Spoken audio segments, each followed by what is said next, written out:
Time for another Judge Your Stuff video where we take a fun look at a webtoon, judge it unmercifully, and maybe learn something new along the way. Doesn't that sound like fun?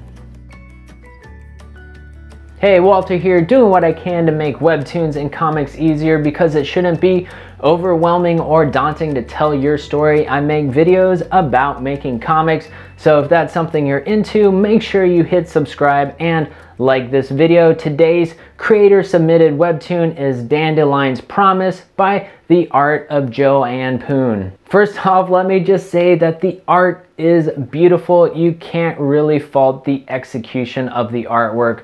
Really well done, but we are going to critique the story, so let's get jumped in to the summary. For generations, the Astarels and the Senecons lived peaceful lives in Asteria. Led by two great kings, they achieved countless advancements together, but one day, political plot divides the kingdom and plunges the land into all-out war. Two teenagers, Ian, an Astarel, and Felton, a Senecon, share the goal of reuniting their lands, finding their way through life in the wide world of Asteria. They learn what it truly takes to attain peace for their homeland. I don't think there's enough here about the characters or what the story is actually going to be about. It's there, but it's in very broad strokes. It reads more like a history lesson than a narrative. Now, it's always tricky for me to rewrite these summaries when I don't know the full story, but maybe I'd do something like this. Ian and Felton should never have been friends, for they were divided by a bitter war between their two kingdoms. But together they will have to find their way through the hatred and political intrigue if they ever hope to bring peace back to the realm. Will Ian and Felton's bond prove to be strong enough for the trials they'll face? This just brings the focus to the two characters and not so much to the world and all the political kings and kingdoms and history and all that stuff. It's the characters that get us excited for stories, with a very few exceptions. It's also got less extra information in it. We don't really need to know about the two kings and the past achievements or any of that stuff, at least not at this point. Now let's talk about the story setup. The opening scene was a bit confusing for me. It took me a minute to figure out exactly what was happening here. The scene is soldiers coming home from a war, and we're seeing different moments for a few different soldiers and their families. None of these soldiers are characters that are going to be in the story, which took me a second to realize. I didn't know that they weren't main characters. The scene is simply there to set the atmosphere of war ending, and the mini scenes are also very sweet. I think we may have needed another panel or two to kind of set up the stage so that we knew what was going on. Maybe a ship docked with soldiers disembarking, maybe an old man saying, "More brave soldiers home from war," or maybe a little girl saying, like, "I think I see daddy." It's gonna let the reader know exactly what's happening and would help ease them into seeing all these mini scenes. I'd almost argue just to remove these scenes altogether and just have someone say, "More soldiers returning home, this day is doubly blessed," and then have that go straight into the town crier. It's also less to draw, which means you can get the story out there faster. However, if you want to keep these scenes, I would suggest using the power of 3 technique. Basically, iterating over an idea 3 times sends this message to the reader, and it creates a theme.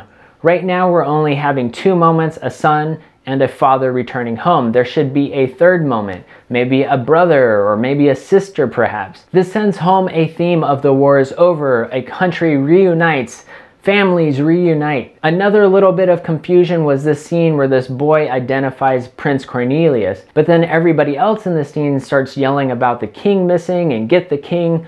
Also, the town crier earlier said King Rowan instead of King Cornelius. This gets explained later in the episode, but at this moment, I'm confused. I'm asking myself, did I misread something? Did I skip something? So now I'm scrolling back up and making sure that I read everything correctly, and that pulled me out of the story. This could have simply be rectified by having anyone else say something about Prince Cornelius being crowned the new king. Or the boy just saying, "Isn't that our new king?" Or the soldiers stumbling saying, "Shouldn't you be at the inauguration, sire?" Remember, readers know nothing about the story when it starts. They need to be eased into the story. There are reasons to keep readers confused in certain types of stories, but I don't think this is that kind of story. Once I was able to settle into the story, I found it engaging. The The pacing is a little bit slow, but it's not boring. I'm enjoying meeting these characters, getting to know them, and learning their story. Now, the only reason I say it's a little slow is because we're on episode 11, and I'm not really sure what the story is gonna be about other than what the summary told me. What is the event? What is the thing that is going to propel the rest of the story forward?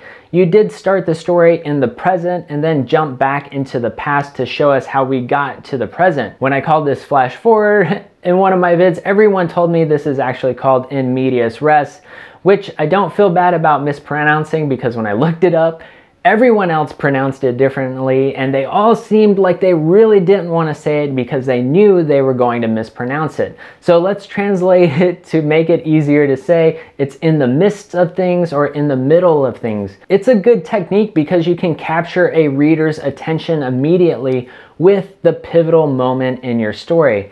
This can give you time to tell a slower story because people are going to want to know what they just saw, how it happened. However, it almost seemed like you started right before the middle of things instead of in the middle of things. So we never really got to see that hook that was gonna hold us over for the story. An example would be, and I'm not saying that this happens in your story, it's just an example for making a point. Instead of stopping the story with Ian and the king looking at each other, it would end with the king being shot. Then it's like, why did someone do that? Is he dead? Was Ian behind it? Again, I used the power of 3, but like I said, I'm enjoying meeting these characters, so it's not a huge deal, just something you might want to think about. Also, there's nothing wrong with a slow burn, especially when you've done such a great job with your characters. Their personalities, their strengths, and their connections with each other really come across clearly. The story is definitely not lacking in emotional, touching moments, which are going to help keep your reader engaged. I'm just not sure where the narrative is going at this moment. Now let's move on to the art, starting with the thumbnail. I think this is a great thumbnail. All I would suggest is removing the logo. It's not needed for a Webtoon thumbnail. It's too small to do any good. Also, making the characters the same height in the thumbnail, whether they are or aren't the same height in real life, but it's gonna make for a better thumbnail. Let's move on to storytelling. As beautiful as the art is, there are a few storytelling problems that might have led to some of my earlier confusion. Let's start with this opening scene. I think confusion could have been cleared up with a panel of the boat pulling up to the dock and then showing a waiting crowd with our 3 families standing in front. The parents are all, I hope he's been eating enough. The daughter is like, I'm gonna give daddy the biggest hugs ever. And the sister and her friend could be like, how long has it been since you've seen your sister? Then you could have a panel of people walking down the stairs of the boat.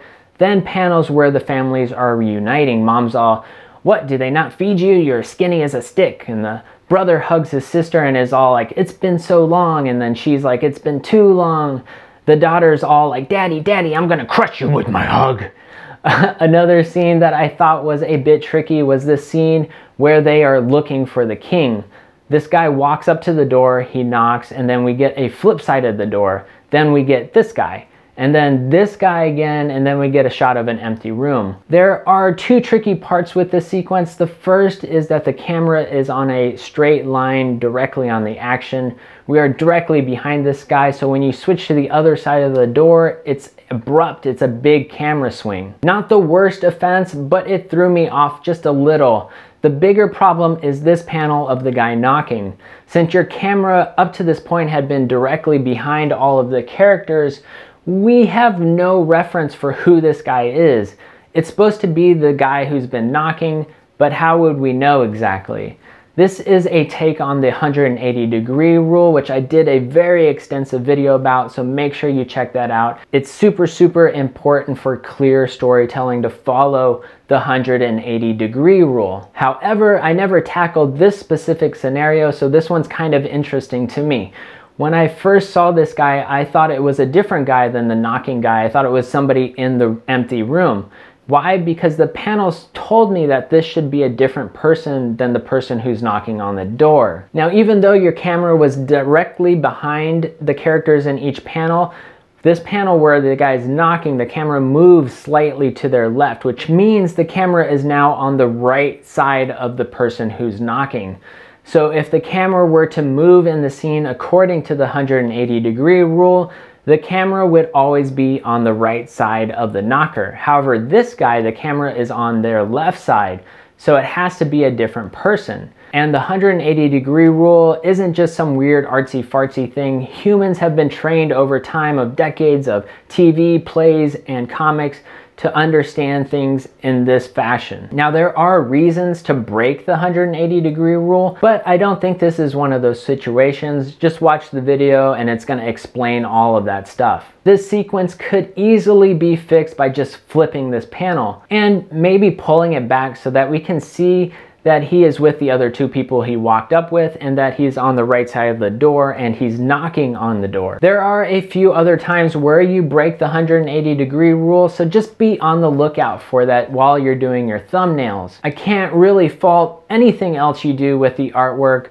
Poses, expressions, backgrounds, and the colors are very beautiful, amazing. I love them. The only tiny thing, just for a second, was this scene. I thought these two characters were the same person. Side by side, I can tell them apart, but when I first saw the one with blue-green hair, I wasn't sure if that was Ian or not. Speaking of colors, I was sort of confused about the colors for the different kingdoms. When I first saw the Senecons, I thought they were like robots or ice elves or something, so I was confused when we were told Felton was a Senecon because he wasn't blue like I was expecting. You had been coloring people in red in the backgrounds already, so I was used to seeing that as your technique for making background characters fade and not pull too much attention from the foreground.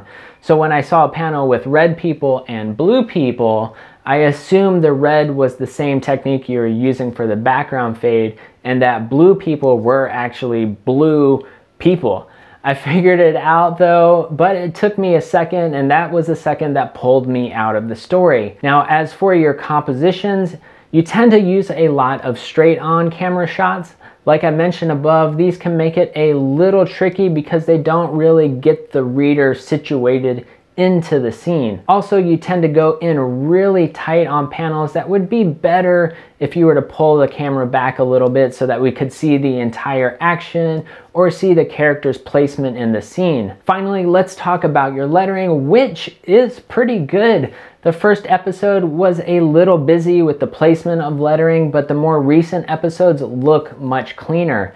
Now, I'm not a huge fan of the panel shapes changing. They seem to change a lot, so I'm not really sure if there's a reason why a balloon is a box or an ellipse or a hex. So my brain is thinking about the shapes and if I should be getting some additional information from them or not, when I really should just be enjoying the story. The art can handle giving context to the dialogue. You don't really need the panel shapes to do that for you. Or at least you shouldn't. Though I have nothing against changing the balloon or the lettering when the dialogue is some kind of extreme, like screaming or whispering. I really like these. And there was one part that really just felt out of place. These narration boxes. The font is very, I don't know, kind of uncomic-y. They're very word processor, it's got a very word processor-y look to it. And the black box is very digital looking, very computer generated.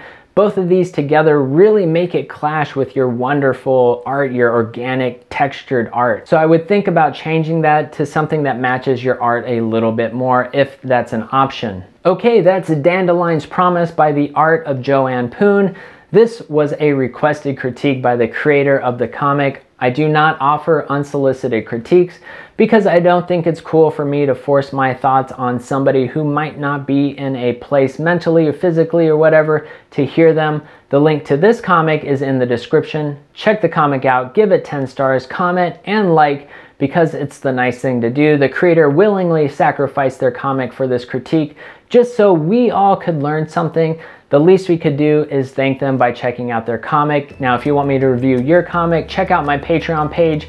You can also get access to my super secret Discord where you can find help and share your art and your journey. I also do mentorships and portfolios through Patreon. But if you want to just keep making comics easier, be sure to like, link, love, hug, and hit that sub button for more sweet, sweet goodness. Catch you in the next video. Peace.